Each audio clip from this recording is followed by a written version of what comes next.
Hello everyone! Today I'm going to delve into the processing of leather at the leatherworker, the Armorsmith, and the upgraded Metalworker. Note that this video will contain spoilers, so if you wish to explore the world of Aska on your own, now is the time to turn off this video. Still here?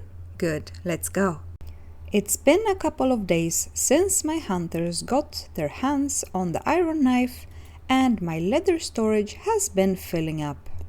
Now what do we do with all this leather? If we go back to our workshop that has the weaver and leatherworker add-ons, we can see in the armor section that the better gear requires cured leather hide or cured pelt. Since I have been getting both leather hide and pelts, we are going to take a look at how to cure them. The curing rack at the leatherworker has space for 9 items, so I'm gonna go and fetch 5 hides and 4 pelts. Now we are back, and here you can see that I can deposit the 5 leather hides by using R. But for some reason it does not allow me to put in the pelts. Let's open the rack and take a look. You can see that the leather hide is curing as we speak. Just like the food on the barbecue, they will be processed after some time. The pelts are grayed out in my inventory, so I can't place them on the rack. Now, when the leather hide is done, we can pick it up. If we now go back to the crafting station, we see that we can make the best shirt and the best pants. And if we take a look at the simple pelt cape, we see that it requires us to build the improved leatherworker. And that is also why I could not cure the pelt. So let's get it upgraded. And it has been upgraded. Now when I go up to the curing rack, you can see that I can deposit the pelts. You also see that the curing rack now has space for 10 items in one go. Back at the crafting table, we now see that we have unlocked the simple pelt cape and the heavy pelt cape. Pelts drop from all the larger animals, while the heavy pelt drops from the bear. But most importantly, we now have our fluffy cape. I would say that we have everything we need to give our villagers the best gear. But at the same time, this gear does not really seem very Viking-like, does it? In the building menu, category 7, we find the Armorsmith. It has 4 outfit racks on the inside, some storage for medium and small items, and a crafting table. Let us take a look at what we can craft. Currently, we see that we can make 2 different shoulders, 1 chest plate, and 2 helmets. The cost of these is also much higher than the items from the workshop. And it also requires a high crafting skill level. You can craft the chest piece and the helmets already. You can assign 3 workers to the Armorsmith. Now I have told you before that the villagers will go and grab the best equipment available. But everyone does not need to have the best equipment. I am pretty sure my warehouse worker does not need to be kitted out like he's going to war.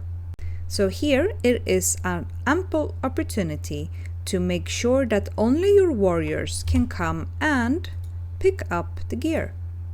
We go to the white and black list, and we simply make sure that only the workers at the barracks or archery range have access to get the gear. I did tell you before that when you make better gear, they will remove their old one and put it back on the rack, which will block the crafters from making more. A way around that is to have a clothing storage at one of your warehouses. And in the task menu, you make sure that the good gear you want your warriors to have do not get picked up. You also need to make sure that the warehouse worker that takes care of the clothing storage have access to the Armorsmith as well. With this, the warehouse worker will bring back the bad clothing, which the other villagers will come and pick up. In order to have even more great armors to choose between, we open the menu and we upgrade the Armorsmith to the improved version. As you can see, in order to do that, we first have to build the improved Metalworker. Now when the Metalworker is upgraded, we will have unlocked the upgrade to the Armorsmith. Let's get it up and we will come back to the Metalworker after. And now it has been improved. We now have 6 instead of 4 outfit racks. The storages have been improved and we have new items we can craft. As you can see, most of them requires 49 in crafting skill level. I recommend that when you want to start making this gear, that you move over someone who has worked at the workshop for a long time and have this high skill already. Alright, back to the Metalworker. Here we can see that we have gotten something new. The Tinkerer's Table. What is this? Have you ever found these draugar weapons when harvesting the dead enemies? You recognize them as they have this blue background. These are very strong, but we always get them super damaged, so they don't last very long. What if I told you that we could learn to make these ourselves? Let me grab the ones that I have stored away in my chieftain's house. Disclaimer: if you put these in a normal weapons rack at the warehouse, your warriors and archers will come and use them, which is a bad idea. Now let's go back to the Tinkerer's Table. If we press E for study, you will see that we can put a medium item here in this box. And the text up here tells us that we can learn new blueprints if we study ancient enemy items like artifacts. And that can be these weapons as an example.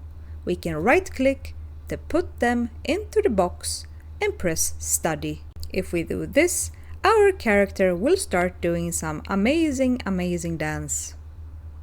On the table, you can see this blue circle that is slowly getting filled. This is the timer it takes to study this particular artifact. When done, we will get a message at the left side with how much percentage our current knowledge of this weapon is.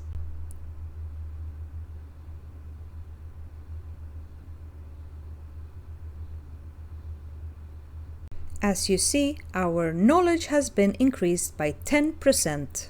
We also received 1 metal scrap. If we go to the crafting table in the workshop and go down to weapons, we can see here the progress on all the ancient weapons. Here we see the ancient sword that I was just researching. We got our 10% knowledge. When this reaches 100, this icon will change to look like all the others and we will be able to craft it. Apart from this new amazing feature, we have also increased our bloom, coal and metal part storage.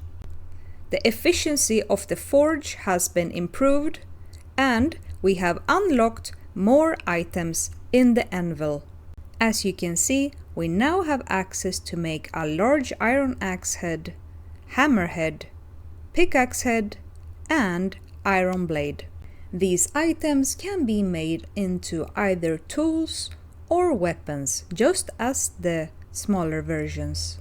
The large iron axe head can be used to make a two-handed wood chopping tool or a two-handed battle axe. The large iron hammer head can only be used to make a two-handed battle hammer. The large iron pickaxe head is used to make the two-handed pickaxe. The large iron blade is used to make a two-handed iron sword. This concludes my delve into the processing of leather at the leatherworker, the armorsmith, and the upgraded metalworker. Thank you for watching.